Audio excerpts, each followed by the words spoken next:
አዲሱን ኢ-ፓስፖርት ለማውጣት የግድ ማሟላት ያለባችሁ ሰነዶች ወይም ዶክመንቶች የቱ ናቸው የሚለውን ዛሬ በዚህ ቪዲዮአችን ባጭሩ የምናይ ይሆናል። አዲስ ፓስፖርት ለማውጣት የግድ መያዝ ያለባችሁ ማሟላት ያለባችሁ ሰነዶች ወይም ዶክመንቶች ምንድን ናቸው የሚለውን ዛሬ እናያለን። ሰላም ለማታውቁኝ ኢቲኤስ እባላለሁ። ለማታውቁ የቻናል ስለ ቴክኖሎጂ ስለተለያዩ ቁም ነገር አዘል ቻናል ነው። ስለዚህ አዲስ የሆናችሁ ሰብስክራይብ፣ መደበኛ የሆናችሁ እንዲሁም ቤተሰብ የሆናችሁ ላይክ እያደረጋችሁ ጀምሩ። ቀጥታ ወደ ጉዳያችን እንግባ። ወደ ጉዳያችን ስንገባ ቀጥታ አዲስ ፓስፖርት ለማውጣት የግድ መያዝ ያለባችሁ ሰነዶች ወይም ዶክመንቶች ምንድን ናቸው የሚለውን ላሳያችሁ።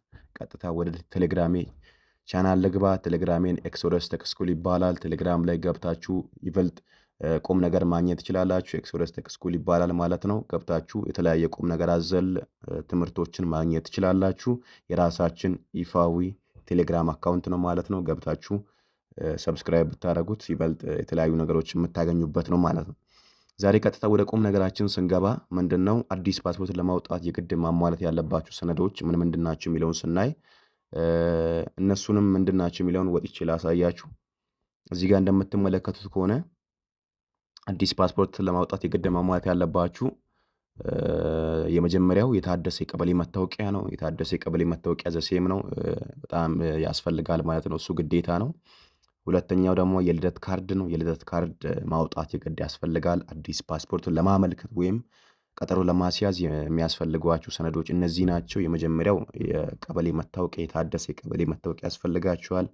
የልደት ካርድ ያስፈልጋችኋል። ናሽናል አይዲ ወይም ፋይዳ ያስፈልጋችኋል ማለት ነው። ስለዚህ እነዚህን ሶስት ነገሮች የግድ ማሟላት ወይም መያዝ ያስፈልጋል። አዲስን ፓስፖርትን ለማመልከት ስትሉ እነዚህ ሶስት ነገሮች በእጃችሁ ሲኖር ነው እነዚህን ማመልከት የምትችሉት። እዚህ ጋር እንደሚላችሁ ኢሚግሬሽን የሚላችኋል ማሳሰቢያ ይላችሁ ካላችሁ በኋላ አመልካቾች በቀጠሮ ቀን ለፎቶ እና ለአሻራ ወደ ኢሚግሬሽን ዜግነት አገልግሎት ሲመጡ የታደሰ የቀበሌ መታወቂያ፣ የልደት ካርድ እና ፋይዳ ሰነዶችን ኦሪጂናል እና ፎቶኮፒ ማምጣት ይኖርባቸዋል ማለት ነው። ስለዚህ እዚህ ጋር የምታዩቸውን የእያንዳንዱን ፎር ኤግዛምፕል እዚህ ጋር የምታዩት የቀበሌ መታወቂያ ኦሪጂናሉን በእጃችሁ ትይዛላችሁ፣ የቀበሌው መታወቂያ። ከዛ ደግሞ ራሱን ኮፒ ታደርጉና ትይዛላችሁ። እንዲሁም የልደት ካርድ ኦሪጂናሉን ትይዛላችሁ፣ እንዲሁም ፎቶኮፒን ትይዛላችሁ፣ ኮፒ ታደርጋላችሁ ማለት ነው። ሶስተኛው ደግሞ ፋይዳን ትይዛላችሁ። ራሱንም ፋይዳውንም ጀርባውንና ፊት ለፊቱን ኮፒ ታደርጋላችሁ ማለት ነው። ኮፒ ካደረጋችሁ በኋላ ነው ወደ ኢሚግሬሽን መቆስቆስ ወይም መግባት የምትችሉት ማለት ነው። እነዚህን ካሟላችሁ በኋላ ነው ወደ ኢሚግሬሽን መግባት የምትችሉት ማለት ነው። ስለዚህ እነዚህን ሶስት ነገሮች እንዳትረሱ ያዟቸው። የልደት ካርድ፣ የታደሰ የቀበሌ መታወቂያ፣ የልደት ካርድ፣ ፋይዳ ወይም ዲጂታል አይዲ ያስፈልጋል ማለት ነው።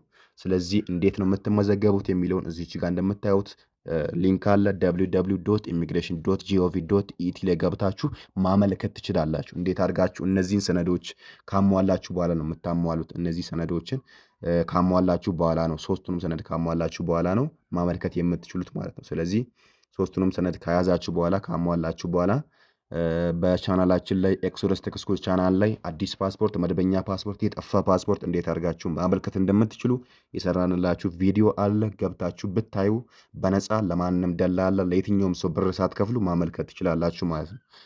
ስለዚህ እዚህ ጋር እንደምታዩት ከሆነ ማሳሰቢያ ይላችሁ ካለ በኋላ በቀጠሮ ቀን ለፎቶና ለአሻራ ወደ ኢሚግሬሽን ዜግነት አገልግሎት ሲመጡ የታደሰ የቀበሌ መታወቂያ፣ የልደት ካርድ እና ፋይዳ ሰነዶችን ኦሪጂናሉ በእጃችሁ መያዛችሁን ማረጋገጥ ወይም መያዝ ወይም ማምጣት ይጠበቅባችኋል ማለት ነው።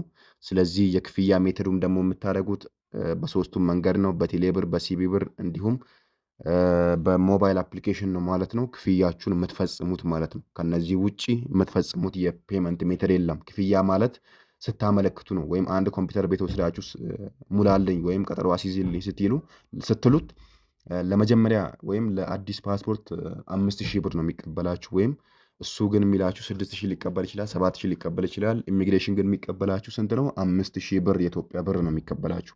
ለመደበኛ ፓስፖርት ለ2 ወር ወይ ለ1 ወር ተኩል ለሚቆይ ፓስፖርት 5000 ብር ነው ኢሚግሬሽን የሚቀበላችሁ።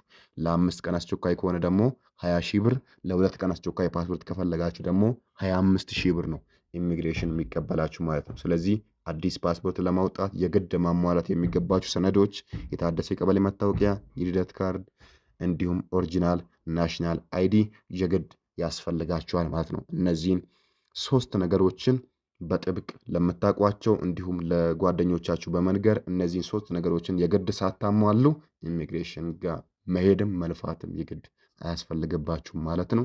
3ቱንም ሰነድ መያዝ የግድ ይጠበቃል ማለት ነው። ውድ የቻናሌ ቤተሰቦች የዛሬው ቪዲዮአችን ባጭሩ ይህን ይመስላል ማለት ነው።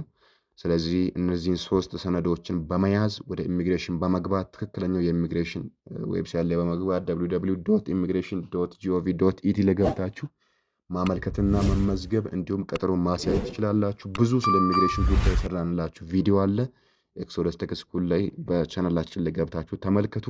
በቀጣይ ቪዲዮ እስከምንገናኝ ቴንክ ዩ ሶ ማች። እስካሁን አይታችሁ ሰብስክራይብ ያደረጋችሁ ፕሊዝ ሰብስክራይብ አድርጉ። እንዲሁም ቪዲዮውን በደንብ እንድታዩ እንዲሁም ወቻ ወሩ የኔ እየጨመረ ስላልሆነ ፕሊዝ ቪዲዮውን እስከ መጨረሻው ስለተመለከታችሁ በጣም አድርጌ አመሰግናለሁ። እያንዳንዱ ቪዲዮዎችን እስከ መጨረሻው የገባችሁ ተመልከቱ ማለት ነው።